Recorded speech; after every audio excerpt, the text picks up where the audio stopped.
πρέπει πραγματικά να προσέχω πριν κάνω συνεδρία λέιζερ Αλεξανδρίτη?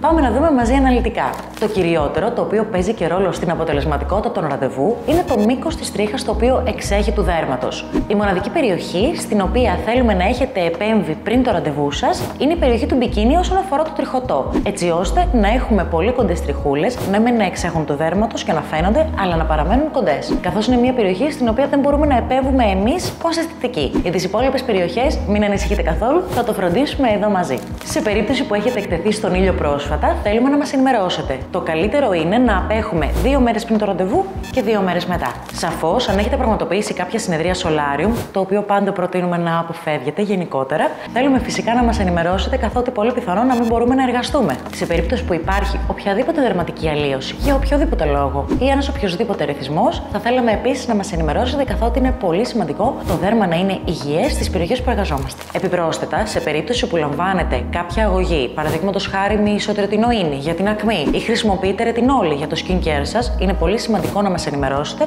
και να λάβουμε τα μέτρα μας. Εκτός από τα δύο προηγούμενα, υπάρχουν και άλλα προϊόντα τα οποία απλά προκαλούν φωτοευαισθησία. Οπότε θα θέλαμε να μας ενημερώσετε για να είμαστε σίγουροι ότι η εφαρμογή μας θα είναι ασφαλής. Αν έχετε οποιαδήποτε απορία, περιμένουμε με πολύ χαρά τα σχόλιά σας. Εμείς τα λέμε σε μια επόμενη εφαρμογή Laser, πάντα εδώ στο Avra.